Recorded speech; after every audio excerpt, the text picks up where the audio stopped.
I'm Eckhard, the German butcher or the whitetail hunter. Today I want to talk about the reaction of the deer and the deer safety zone. Nobody ever talks about that. This is something new for most of them. For example, when you're a bow hunter, the deer reacts different when you're 10 yards, 20 yards, 30 yards, 50 yards, 100 yards. How will the deer react? Before I even start, I should say this: the deer will react different if they're in the brush area or almost in the dark or in an open area at daytime. And as a bow hunter especially, you must learn when the deer is calm, on alert or on high alert. Makes a big difference. When you see a deer in an open area, or even if you have a feeding station, most of the time the deer is on alert when it's out in the open. If you go in the woods and it's feeding there, it's completely different. It's much more relaxed, even on the feeding zone.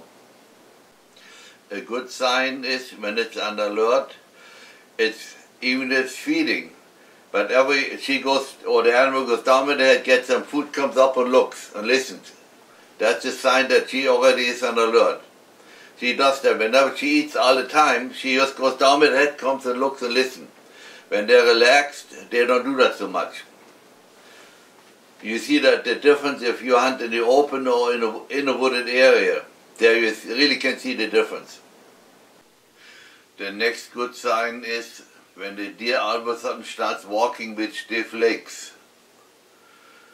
That's a good sign that she is not on high alert, but is on alert. If anything happens, she will jump. She is ready to go. My rule is when I go bow hunting, if she walks with stiff legs, I'm not shooting. Happened a few times that I shot and he jumped forward and I hit him in the butt.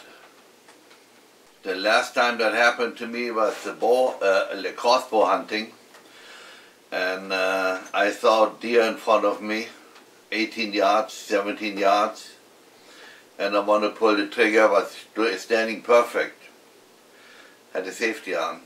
So very slowly took the safety off. She heard it. She turned sideways, so I wanted to shoot the angle the way shot, and she made one step forward, I hit her in the butt. And that's what I call experience, what happened after.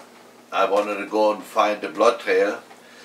I found a broken off arrow, and there were other hunters in the wood. They saw the deer going through the clearance, but there's no blood.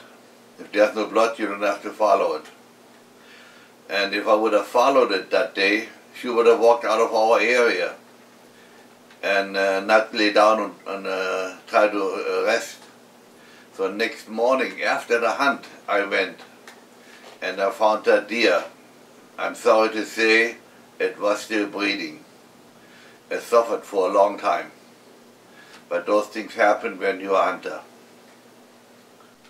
What I really want to bring across is you must know where to shoot, when to shoot, and more important, when not to shoot.